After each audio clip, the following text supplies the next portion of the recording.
अस्सलाम वालेकुम दोस्तों, कैसे हैं आप सब। मैं ज़बीना फ़याज़ एक बार फिर आपके साथ।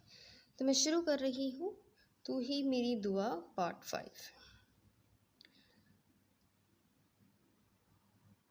वो इर्द गिर्द की परवाह किए बगैर उसके बाजू से लगी रो रही थी। अबान ने उसे रोने दिया। कुछ देर बाद जब दिल हल्का हुआ और पोजीशन का ख्याल आया तो खुजल होती पीछे को खिसक गई। शर्मिंदा होने की ज़रूरत नहीं, ये कंधा और बंधा दोनों आपके ही हैं। जब दिल चाहे इस्तेमाल कर सकती है। वो अलग बात है कि मुस्तकबिल में ये आंसू खुशियों के हुआ करेंगे। ये वादा है अबान का आपसे। वो सच्चाइयों से चूर लहजे में बोला था और आखिरी बात पर वो दानिश्ता खोर से बोला, शुरू से आखिर तक गलती आपकी हरगिज़ नहीं, मगर अब आप ज़रूर कर रही हैं। गुस्सा नाराज़गी अपनी जगह, मगर वो आपके वालिदैन हैं। उससे ताल्लुक़ तोड़ने पे तो अल्लाह भी राज़ी नहीं होगा आपसे। बेशक हालात मुश्किल हैं, मगर कबूतर की तरह आंखें बंद कर लेना मसले का हल तो नहीं। वो उसे समझा रहा था। मुमानी की परेशानी का उसे अंदाज़ा तो था ही। आप नहीं समझेंगे। आप पे वो बीता जो नहीं। वो बदगुमानी से बोली, रानिया, मैं आपको जल्दबाजी करने को नहीं कह रहा, मेरी बात पे गौर ज़रूर करिएगा। वो आपके वालिदैन हैं। उम्र के इस हिस्से में वो भी कौन से सुकून में होंगे। उनको अकेला मत करें। वो कैसे अकेले ये सब फेस कर रहे होंगे। उसका हाथ पकड़ कर उसे अपनी बात कह रहा था। और अंकल की गलती ज़रूर है कि उनको पप्पू का हक उस घर में दिलवाना चाहिए था। उन्होंने पसंद की शादी की थी और ये गलत बात नहीं। और शादी भी उनके वालिदैन की मौजूदगी में हुई। औलाद तो अल्लाह के बस में है। वो सर झुकाए सुन रही थी। चले अब उठे, सर्दी हो रही है। वो कहने लगा, अब वापसी के लिए कदम बढ़ाए। वैसे आप शुरू ही ऐसी पागल है या बाद में कोई कोर्स किया है? वो संजीदगी से पूछ रहा था। रानिया ने उसका मुंह देखा। यही सर्दी के इस मौसम में वॉक का आइडिया जो आपके दिमाग में आया? उसका मूड बहाल करने के चक्करों में था। नहीं, ये तो आपकी सोहबत का असर है। वो भी जवाबन बोली, हाँ हाँ हाँ, बस यही सीखा है मुझसे। वो कहता अचानक उसके सामने आके बोला। रानिया का चेहरा उसके बिल्कुल सामने था। हाँ, सीखा है ना, दूसरों को शक की नज़र से देखना, घूरना, डांटना और बिला वजह धौंस जमाना। वो उसको जतलाते हुए बोली, है तौबा, सब तो मैं अपनों के लिए करता हूँ, गैरों से नहीं करता। वो गंभीर लहजे में बोला। रानिया इधर उधर देखने में मसरूफ़ हो गई। अबान ने भी ठंडी आह खारिज की। अगला दिन भी अबान का बिजी गुजरा और रात में ही वो घर आया था। जब वो कमरे में आया तो रानिया सोई हुई थी। सेंटर में कुशन्स की दीवार थी जो जिस दिन से आए थे बनी हुई थी। तुझे हम और किसी का ना होने देंगे कभी। तू भा गया है हमें, खुद को अब हमारा समझ। सोते में वो मासूम सी परी लग रही थी। पागल। इसको देखते देखते ही उसे बेइख्तियार हंसी आई थी। वो सारा दिन कभी फ़ोन पे रिदा और पप्पू से बातें करती रही और कभी टीवी देखती रही। अगले दिन जब वो मीटिंग के लिए तैयार हो रहा था, रानिया भी उठ चुकी थी। उसका सेल बज रहा था। ठीक है, मैं समझ रहा हूँ बात, मगर अब हालात भी तो चेक करूँ ना। मुश्किल हो जानी है। अब पता नहीं इस काम में कितना टाइम लगेगा। अबान ने फ़ोन पे मौजूद दूसरे को कहा। रानिया नासमझी से उसकी बातें सुन रही थी। रानी, आप अकेली बोर होती रहेंगी।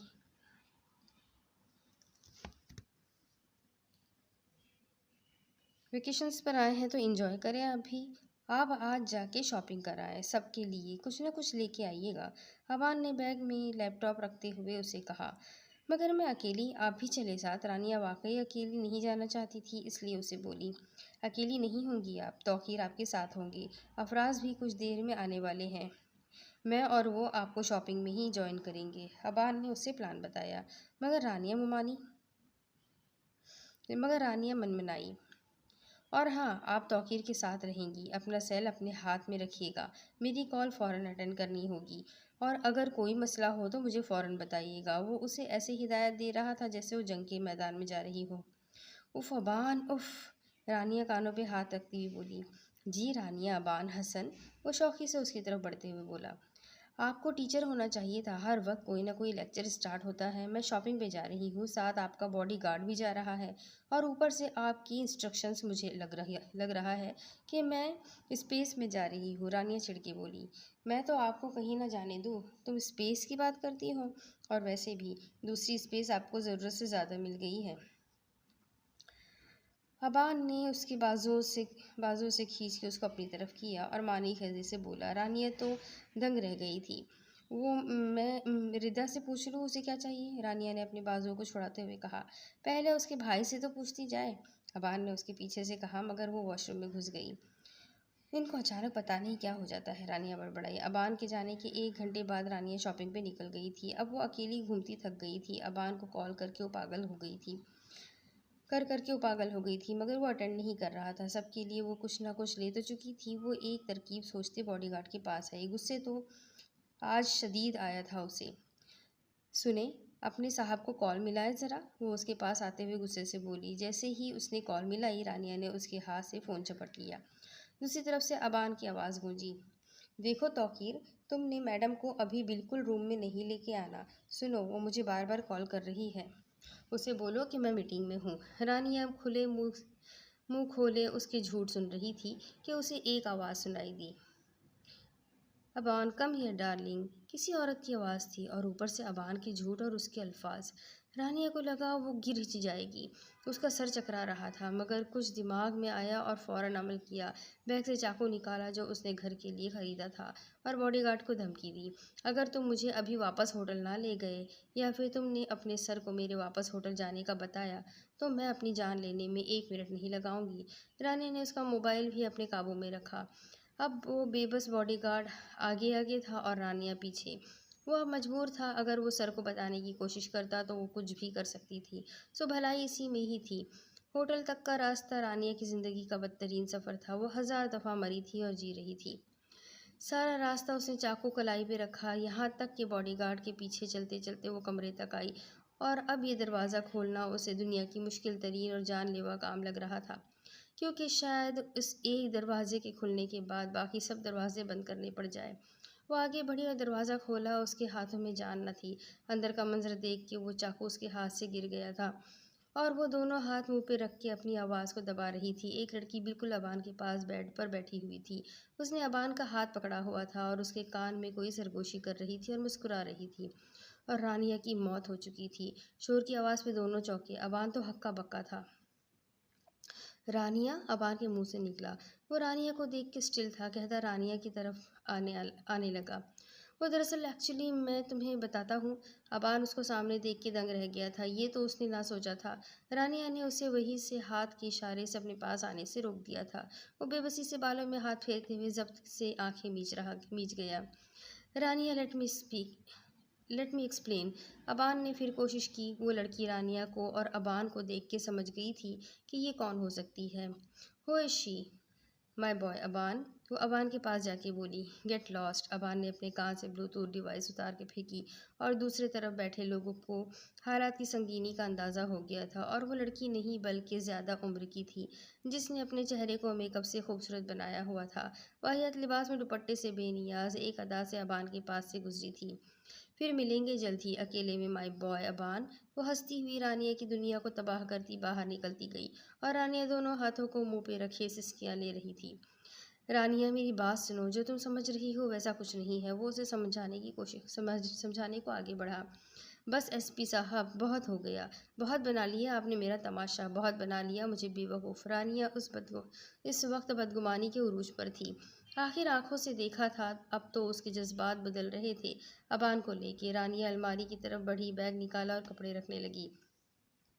रानिया, बात समझने की कोशिश करो। मेरी बात तो सुन लो तुम पहले। ये सब सच नहीं है। अबान बेबसी की इंतहा पे था। रानिया को दिल में बसा चुका था। कैसे उसकी बेएतबारी बर्दाश्त कर सकता था वो। ठीक जा रहे हैं आप एसपी साहब? अकेले आपको ही केस मिला है ना? बाकी तो कोई नहीं नज़र आ रहा मुझे यहाँ। रानिया उसकी तरफ देखते हुए गुस्से से चीखी। और क्या ये भी डिमांड रखी जाती है? ये भी डिमांड रखी जाती है ये सब करने की? चीखते हुए बोली। इसीलिए आप मुझे साथ नहीं ला रहे थे। मगर फूफू को क्या पता था? वो हर बात को गलत रंग में ले रही थी। इतनी बेएतबारी। अबान ने उसकी तरफ जख्मी आंखों से देखा।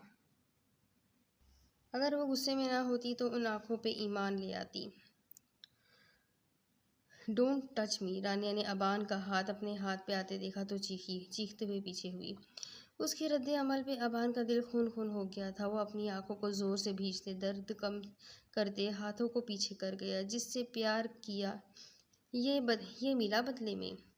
I thought I'd been hurt before, but no one's no one's ever left me quite this sore. Your words cut deeper than a knife. इससे ज़्यादा जपना था बान में। बस बहुत हो गई आपकी बकवास, आपने जो समझना है समझो। आई डोंट केयर, मुझे कोई फ़र्क नहीं पड़ता। ये रही आपको छूने की बात, मुझे भी कोई शौक़ नहीं आपको छूने का, वो भी अब दहाड़ा था।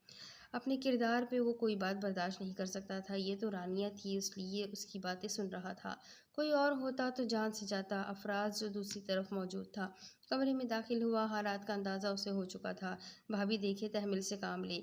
इसे डिवाइस की इसी डिवाइस की मदद से अंदाज़ा उसे डिवाइस की मदद से अंदाज़ा हो चुका था कि गड़बड़ हो गई है। पहले ताल्लुकात कौन से खुशगवार थे। चले, वकालत के लिए भी लोग आ गए हैं। प्लीज़ मुझे अब घर जाना है अफराज भाई, मैं 1 मिनट रुकना नहीं चाहती यहाँ। वो आंसुओं को साफ करते हुए अफराज से बोली। अफराज अभी अफराज अभी 2 बजे की फ़्लाइट में तुम अपनी और इनकी टिकट्स बुक करवा लो और इनसे बोलो कि मैं भी इनको यहाँ बर्दाश्त नहीं कर सकता मज़ीद। वो कहता बाहर को लपक गया। मगर आप दोनों बात को समझ क्यों नहीं रहे? मैं भाभी को बताता हूँ ना सारी बात। वो अबान से बोला। कोई ज़रूरत नहीं है सफाइयाँ देने की। मैं हरगिज़ किसी को अपनी ज़ात के मुतालिक सफाइयाँ देते बर्दाश्त नहीं कर सकता। No more discussion. और मुझे कोई फ़र्क नहीं पड़ता कि कोई मेरे बारे में क्या समझता है, अबान कहते हुए बाहर निकल गया और रानिया उसे जाते हुए देख रही थी। आंखों में बरसात होने लग गई थी। हाँ, मैं क्या हूँ आपके लिए, पता है मुझे अपनी औकात का। उसका दिल खून के आंसू रो रहा था। अफराज और वो वापस आ चुके थे। उसकी अचानक वापसी पे सब हैरान थे, मगर अबान पहले ही कॉल करके उनको बता चुका था कि केस के सिलसिले में वो अपनी टीम के साथ कहीं और जा रहा है, तो इसलिए रानिया का टूर शॉर्ट हो गया है। रानिया उसकी चालाकी पे खुल के रह चालाकी पे खुल खौल के रह गई थी। दौरान सफ़र अफराज ने बात शुरू की थी, मगर रानिया ने उसे सख्ती से मना कर दिया था। अफराज भी कुछ सोच के चुप हो गया था। 2 दिन बाद अबान वापस घर आया था, मगर अभी ऑफिस में ही था। वापस आ गया था मगर अभी ऑफिस में ही था। वहाँ से मिलने वाली सब मालूमात जो कुर्बान शाह के काले करतूत की गवाह थी, अपनी टीम को ब्रीफ कर रहा था। उनसे फारिग होकर उसने अपने आने की इत्तला हसन साहब को दी। घर जाने का बिल्कुल मूड न था, टूट सा गया था वो उसकी बेएतबारी पे। इतना एतबार तो कर लेती, आखिर वो भी तो उसके साथ रही थी, तन्हाई में भी। अफराज उसकी हालत का अंदाज़ा लगा सकता था।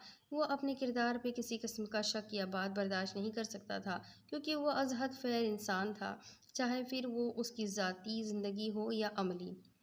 मुझे बहुत बुरा लग रहा है यार, मेरे आइडिया की वजह से तुम दोनों के ताल्लुकात ख़राब हो गए हैं। वो अबान के सामने कुर्सी पे आके बैठा था। अबान ने नज़र उठा के उसे देखा और तंजिया हंसा।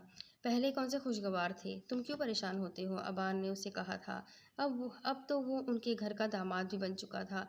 नहीं यार, मेरा ही आइडिया था कि उसकी सेक्रेटरी को बुला के उससे मालूमात ली जाए, अफराज बोला। यह आइडिया अफराज का था कि उसकी सेक्रेटरी के सेल से उसका डेटा लिया जाए। वो जो ही ऑफिस से निकलती थी तो एक ड्राइव उसके पास भी होती थी, जिसमें वो सिस्टम का डेटा रखती थी। ये मालूमात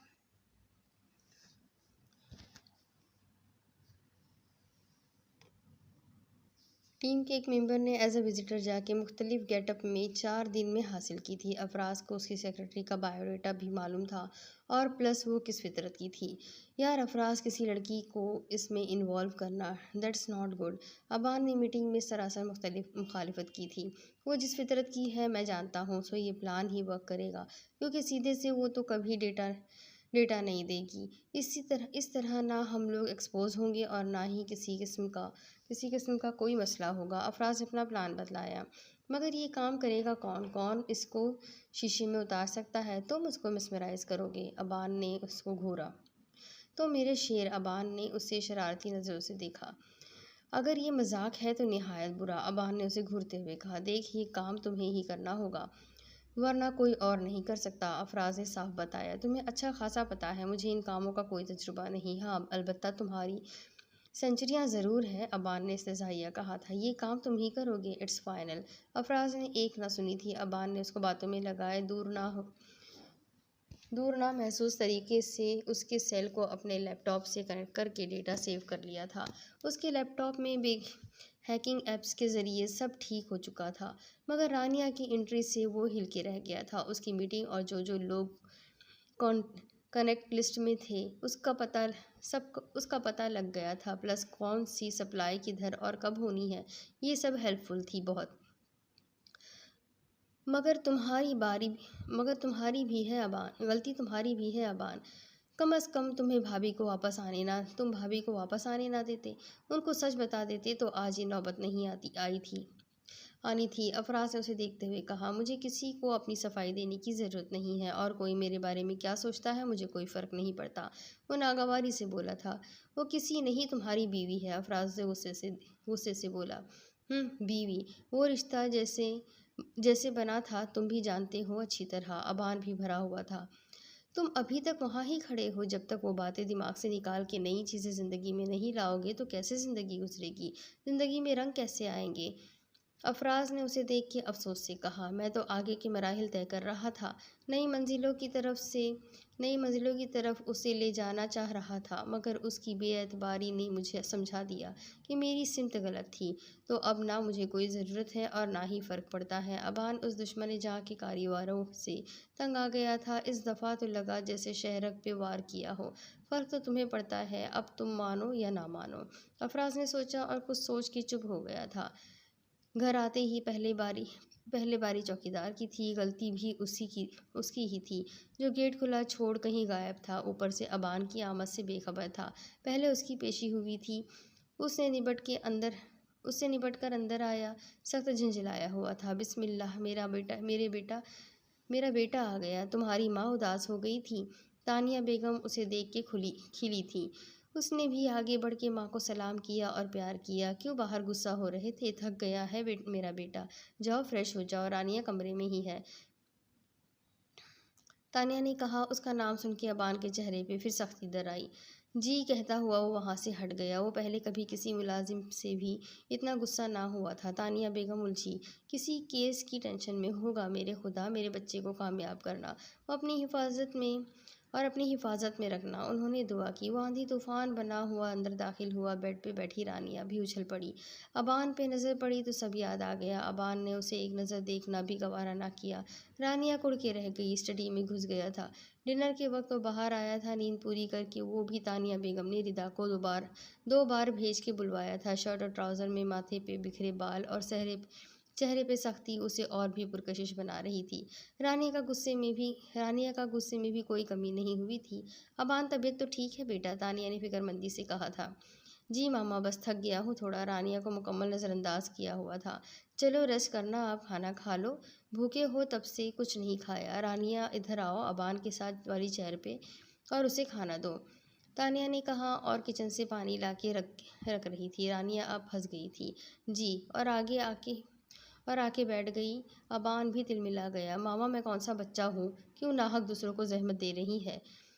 वो भी मेरी ज़ात को लेकर। वो तल्ख हुआ था। तानिया बेटे के तेवर देख के ठिठकी। रानिया को सबकी महसूस हुई। बेटा, कैसी बातें कर रहे हैं? कोई बात हुई है क्या? क्यों सब पर बरस रहे हो? तानिया ने अपने मुतहमिल बच्चे को देखा, जो आज किसी को भी बख्शने के मूड में न था। माँ को परेशान होते देख कि उसके तने हुए एसाब ढीले पड़े। मामा, परेशान क्यों हो रही है? I am all right, look. वैसे भी आपका बेटा इतना कमज़ोर नहीं। लोगों के सख्त से सख्त अल्फाज सहने की ताकत है। वो बात किसी और को सुनाई गई थी और वो समझ के तिलमिला गई थी। ओ बेगम, खाना खाएं, क्यों परेशान हो रही है? वो थका हुआ है, आप फजूल में महसूस कर रही हैं, हसन साहब बोले थे। महसूस तो उनको भी हुआ था, मगर इस दफ़ा वो चाहते थे कि वो दोनों अपना रिश्ता महसूस करके खुद ही सुलझाए। खाना खा के सब ने अपने अपने कमरों की राह ली। शाकिरा के हाथ रानिया ने तानिया और हसन साहब की चाय कमरे में भेजी। आयज़ आजकल अपने दोस्तों के साथ आउटिंग पे गया हुआ था। अबान की कॉफ़ी भी भेजी। खुद वो वहाँ जाना नहीं चाह रही थी। अपने लिए चाय बना के कमरे में आई थी। अभी वो अलमारी से कुछ ढूंढ रही थी तो स्टडी का दरवाज़ा खोल वो तूफ़ान हाजिर हुआ था। रानिया का दिल कांप उठा था, पता नहीं क्या करे अब। वो बेड पे अपना कंफर्टर रख के पीलो सीधा करके लैपटॉप साइड टेबल पे रख चुका था। रानिया, जो बेड पे जाने को तैयार खड़ी थी, हौक बनी खड़ी थी, हिम्मत करके बोली, आप? रानिया की मुझसे बमुश्किल आवाज़ निकली। दबंग रानिया आज उसके सामने भीगी बिल्ली बनी हुई थी, उसके तेवर देख के। मुझे ना ही मुखातिब करे तो बेहतर है आपके लिए। और दूसरी बात ये कि ये मेरी जगह थी जो मैंने छोड़ के गलती की, जवाब जो अब मुझे समझ आ गई है। आप जैसे लोगों को जितनी ढील दूँ उतना फैलते हैं। वो जिसकी जो जगह हो वही उसे जचती है। ये बात अपने दिमाग में फिट कर ले, जो लोगों के खिलाफ गलत सोचों से भरा पड़ा है। अबान के लहजे में रियायत ना थी। रानिया की आवाज़ गले में ही फंसी रह गई थी। बेड पे सोना है तो सोए, स्टडी में या कहीं भी, मुझे कोई फ़र्क नहीं पड़ता। I don't care. एक एक लफ्ज़ चबा के कहता बिस्तर में चला गया।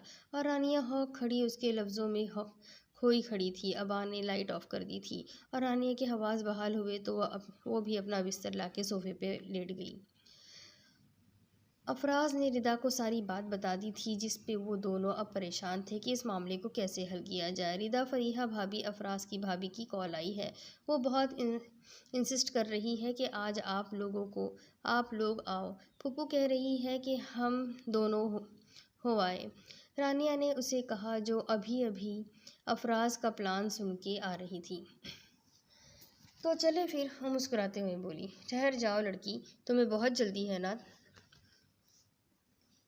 रानिया ने उसे घूरा। क्यों? आपने अपने उनसे पूछ के जाना है? रिदा ने जानबूझ के बात छेड़ी। उनको इस बात से कोई सरोकार नहीं, मैं जिधर मर्जी जाऊँ, बस चली जाऊँ, वो तल्खी से बोली।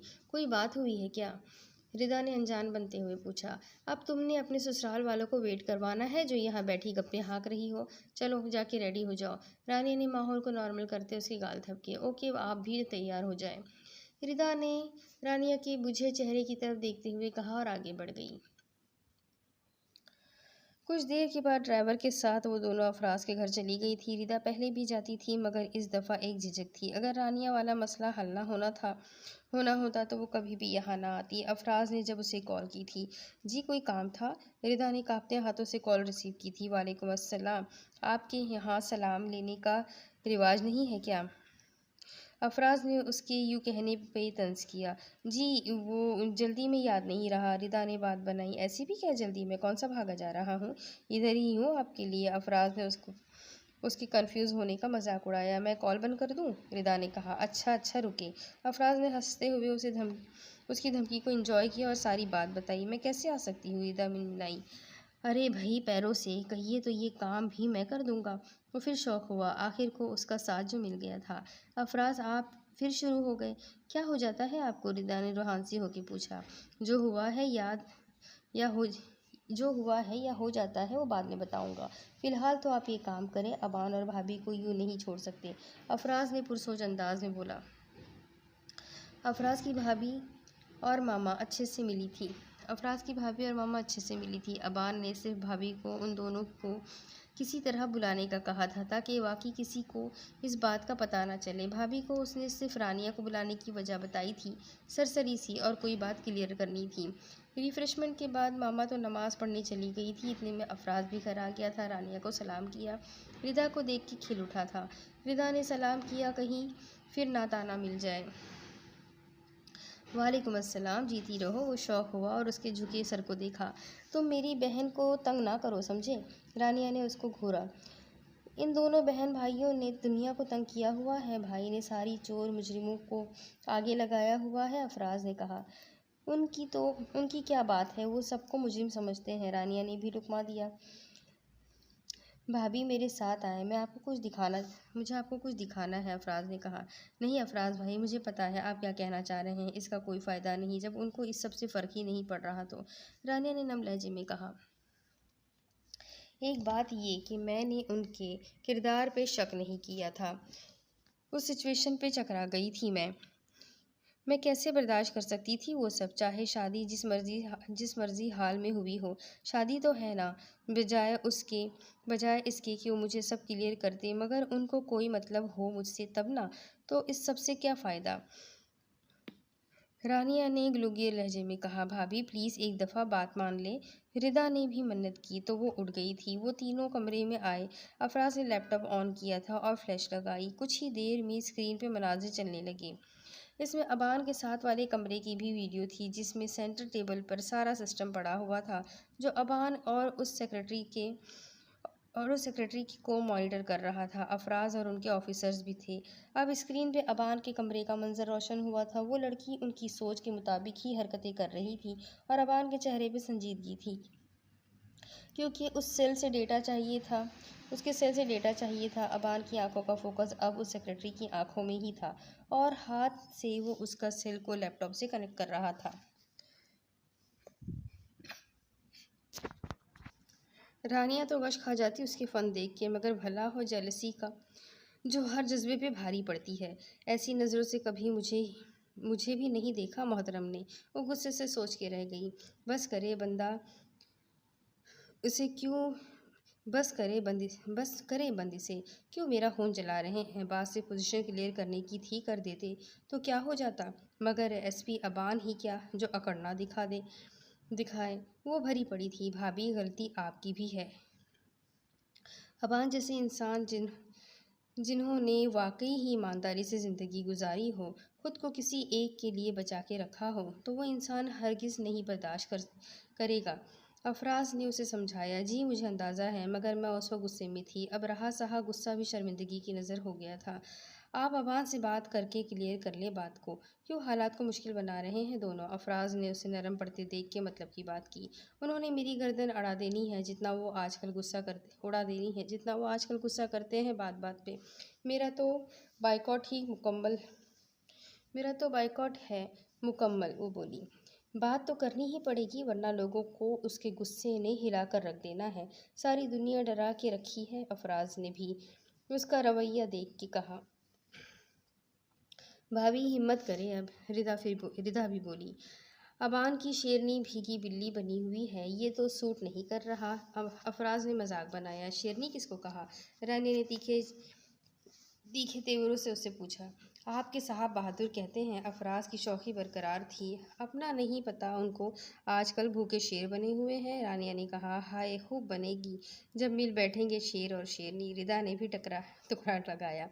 सब हंस पड़े। रानिया का जहन अब अबान में उलझा हुआ था। आज उसके लिए अहम दिन था। कुर्बान शाह की तरफ उसका पहला कदम था। वो हर हाल में फातह बनना चाहता था। उसकी जगह जगह चलते दो नंबर कारोबार पे आज वो रेड करके बंद करवाने वाला था, जहां बड़ी तादाद में ड्रग्स की डीलिंग्स होती थी और कहीं कहीं गलत अद्वियात और मुज़र सेहत अशिया बना के ज़्यादा कीमत में फ़रोख्त करके मुनाफा कमाया जाता था। हर बिज़नेस मुख्तलिफ नौइयत का था, हर पैमाने पे काम हो रहा था, बड़े छोटे, मगर ये सब छोटे पेंदे थे। मगर वो इस तक जाने से पहले ही उसकी जड़ें खोखली कर रहा था, ताकि वो मुंह के बल गिर पड़े। शहर में मुख्तलिफ जगहों पे अपनी ज़ेर निगरानी ऑपरेशन करवाना था और बाकी शहरों में बाएतमाद साथियों को रवाना किया। शहर से दूर ये फैक्ट्री उसके उस दोस्त की थी जहाँ मुज़र सेहत अशिया बनाई जाती थी। फैक्ट्री लाइसेंस तो थी, मगर इंसानों के लिए जहर तैयार कर रही थी, मगर रोकने वाला कोई न था। इस चीज़ का कुर्बान शाह फ़ायदा उठा रहा था। दुनिया के सामने हर चीज़ लीगल थी, मगर पसे पुश्त अपने वतन की जड़ें ही खोखले कर रहा था। अबान ने अपने टीम मेंबर से हर अशिया की कुछ मिकदार मंगवाई थी। जब लैब में उनके सैंपल भिजवाए गए तो पता चला इनमें भारी मिकदार में केमिकल मिलाए जा रहे हैं, जो सेहत के लिए इंतहाई मुज़िर है। फैक्ट्री का शुमार लेवल की फैक्ट्रियों में आता है। रात को टीम के हमराह वो वहाँ पहुँचा। बाकी सब गाड़ियाँ थोड़े फासले में खड़ी की गई थी और ऐसे जगह जहाँ किसी का उस वक्त आना मुमकिन न था। इस जगह का पहले ही सारा नक्शा ले लिया गया था और अब सब कुछ अबान के प्लान के तहत हो रहा था। सबने फैक्ट्री की बैक साइड से इंटर होना था, क्योंकि वो अभी सामने नहीं आना चाहता था और अपने सिस्टम से आगाह था कि कोई ना कोई उसके काम में आड़ आ जाएगा और वो इक़्तिदार की ताकत हो गई और वो बेबस रह जाएंगे। इसलिए वो उसकी जड़ें खोखली करेगा। बकौल अबान के, अगर वो उस तक पहुंच सकता है तो पहुंचे। मैं उसके लिए एक खौफनाक ख्वाब बनूंगा जो ना उसको सोने देगा और ना जागते में चैन लेने देगा। उसका खौफ और डर उसे मुझ तक पहुंचाएगा। वो पागलों की तरह ढूंढता मुझ तक आएगा। मैं जानबूझ के उसके सामने नहीं आऊँगा। इस वक्त वो लोग अपनी यूनिफॉर्म में नहीं थे। एक रास्ता अंदर की तरफ जाता था, गली के जितना था वहाँ से अंदर दाखिल हुए थे। वहाँ एक बड़ा सा दरवाज़ा था ग्रीन कलर का, उसको खोल के वो अंदर दाखिल हुए। जहाँ पे अंधेरा था वहाँ का नक्शा ही बदला हुआ था। बाहर से वो वेल पोजीशन फैक्ट्री लगती थी, मगर जैसे ही अबान की नज़र इस हिस्से पे पड़ी जहाँ चीज़ें तैयार हालात में पैकिंग के लिए रखी गई थी, वो गुस्से से खौल उठा। हर चीज़ खोली हुई थी, चूह चूहे और पता नहीं क्या क्या उन पे था। कुछ साथियों को आगे बने कमरे में वर्कर्स पे नज़र रखने को कहा और ख़ुद यहाँ की तस्वीर बनाई, क्योंकि ये कुछ देर में मीडिया पे फुटेज देनी थी। साथ बने कमरे पे सप्लाई के लिए सामान तैयार था, जो लगभग भी करोड़ों का था। एक साथी से उसने एक बड़ा सा डिब्बा पकड़ा और उसका लॉक डुप्लीकेट चाबी से खोला और उस डब्बे को अंदर रखते हुए उसका एक तरफ से मुंह खोल दिया और जल्द से जल्द वहां से दरवाज़ा बंद कर दिया। अंदर चूहों का हमला हो गया। कुछ कुछ ही देर में अंदर का सामान नाकाम हो ही जाना था तमाम। और अंदर उन सब ने मुंह पे ब्लैक कवर चढ़ा के अंदर की तरफ आगे बढ़े। साथियों ने गुस्सा वहाँ की मशीनरी पे निकाला शुरू किया। हलचल मच गई थी। वो वहाँ से निकलता हुआ ऑफिस की तरफ आया था, जो शीशे का बना हुआ था। टांग से दरवाज़ा खोला। अंदर बैठे लोग नशे में झूम रहे थे। उनकी जम के धुलाई की मज़ाहमत किया क्या करते, नशे से औंधे पड़े हुए थे। ओनर फयाज भी अंदर था।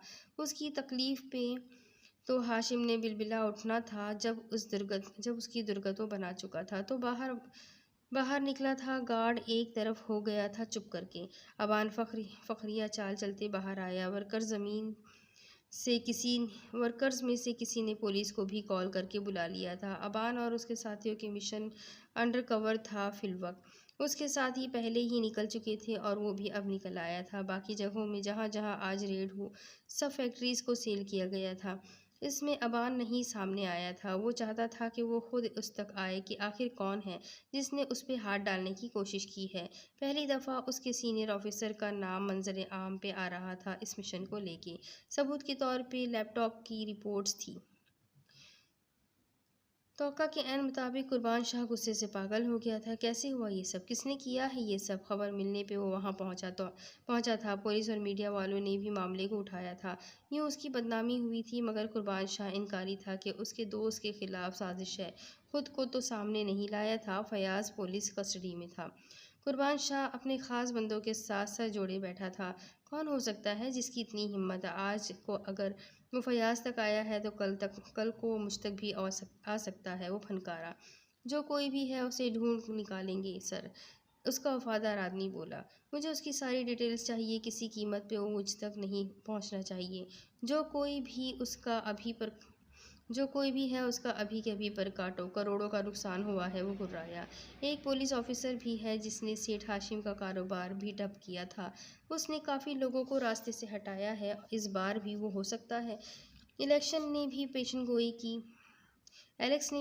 गोई की। उसकी बात सुन के कुर्बान शाह टेबल पे हाथ मारता खड़ा हुआ। कौन है ये? मुझे उसका बायोडाटा चाहिए सर। मगर नाम तो किसी और ऑफिसर का आ रहा है। एक और आवाज़ आई। सर ये रहे उसकी करियर रिपोर्ट, उसकी कारकर्दगी देखें।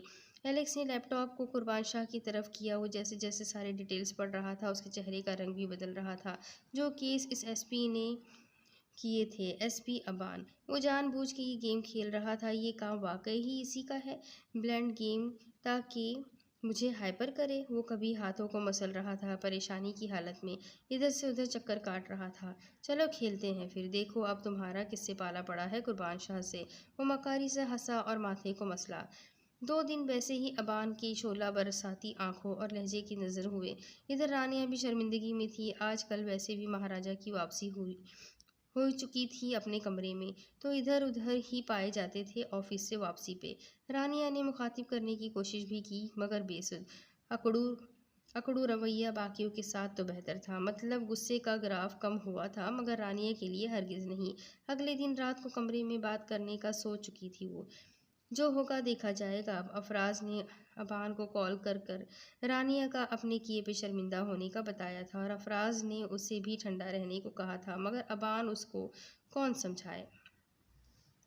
रात को जब वो कमरे में आई तो वो खिड़की के पास रखी चेयर पे बैठा काम में मसरूफ था। सामने टेबल पे लैपटॉप और फाइल्स बिखरी हुई थी। रानिया ने कॉफ़ी का मग टेबल पे रखा, वो हनूस बिजी रहा। रानिया ने अब उसके साथ रखी हुई चेयर पे बैठ गई और लफ्ज़ों को तरतीब देने लगी। वो मुझे कुछ बात करनी थी, रानिया ने तमहीद बांधी, मगर दूसरी तरफ खामोशी ही थी। वो उस दिन में दरअसल रानिया मुश्किल से बोल रही थी। कोई इल्ज़ाम बाकी था जो लगाने आई हैं? अबान की सर्द आवाज़ उभरी। नहीं, देखिए, वो मेरा मतलब वो नहीं था। रानिया हौसला करके बोली। आपको भी तो चाहिए था कि पोजीशन क्लियर करें, मगर नहीं, आपको तो फ़र्क ही नहीं पड़ता। हालात चाहे जो भी हो, मगर शादी तो हो चुकी है हमारी। और जैसे आपने मुझे बाहर भेजा था, ऊपर से कॉल भी नहीं उठा रहे थे। मेरे लिए सिचुएशन ऐसे ही बिगड़ चुकी थी। ऊपर से आपकी बातें, आपकी वो सारी बात बोल गई। जो होगा देखेंगे। हो गया आपका तो मैं काम कर लूँ। अबान का वही रवैया था। अबान, मैं आपसे सॉरी करने की कोशिश में हूँ और आपके मिजाज ही नहीं मिल रहे हैं। रानिया दबे हुए गुस्से से बोली। तो ना करे सॉरी, मैंने कौन सा कहा है। उस दिन मैंने आपको 1000 बार अपनी बात समझाने की कोशिश की थी, मगर आप मोहतरमा तो झांसी की रानी बनी हुई थी। जो दिल में आया वो सोच के उस पे ही यकीन कर लेती। यकीन कर लेती। अब मजाल है जो मेरे बात पे कभी कान धरे हो। अबान भी फट पड़ा। शुक्र आपकी चुप तो टूटी, रानिया ने कहा तो अबान ने उसे घूर के देखा। बस मुझे वो सब देख के गुस्सा आया था। आपने मुझे आने क्यों दिया था? मुझे रोक लेते, सारी बात बताते, और अफराज भाई को भी रोक दिया था। वो तो भला हो, अब अफराज भाई का जो कहते कहते वो एकदम रुकी, ये करने जा रही थी, वो बनी बात बिगड़ जाती। क्या कहा अफराज? तो अच्छा, मेरी ज़ात के बारे में दूसरों से पूछ-पूछ कर रही हो।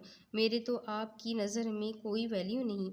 अबान अब के और गुस्से में बोला। अफराज के बताने के समझाने पे किसी हद तक गुस्सा भी कम किया हुआ था, मगर ये आपसे किसने कहा? अपने से बातें फ़र्ज ना करें। वो तो रानिया की बात पूरी होने से पहले अबान का फ़ोन बजा और रानिया का दिल किया उसको ही तोड़ दे। Excuse me. अबान ने नंबर देखा तो चेहरे पे मुस्कुराहट आ गई थी। रानिया के दिल में कुछ खटका, वो तिल मिला के रह गई। कैसे याद किया? जनाब हाजिर हैं। अबान ने खुश मिजाजी के अगले पिछले रिकॉर्ड तोड़ दिए थे। दूसरी तरफ से आने वाली आवाज़ निस्वानी थी। रात की इस पहर कुछ खामोशी थी और दोनों कम फासले पे थे, तो वो सुन चुकी थी आवाज़। ऊपर से अबान की शौकिया, वो उठा और बाहर चला गया। मेरे सामने बात करने भी गवारा नहीं। आखिर है कौन? एक भंवर से दूसरे में फंस गई। रानिया के हाथों पे आंसू गिरा था। क्या मैं एक दफ़ा फिर हार गई? मेरे नसीब में क्या है? अब क्या होने वाला है? ऐसे बहुत से सवालों की बाज़गश्त थी। रानिया का जलता दिल और रानिया। अब इसके आगे की कहानी मैं आपको अगली किस्त में सुनाती हूँ कि आगे क्या होगा। ये जानने के लिए मेरे साथ बने रहें। अगली किस्त में फिर मिलेंगे, तब तक के लिए अल्लाह हाफ़िज़।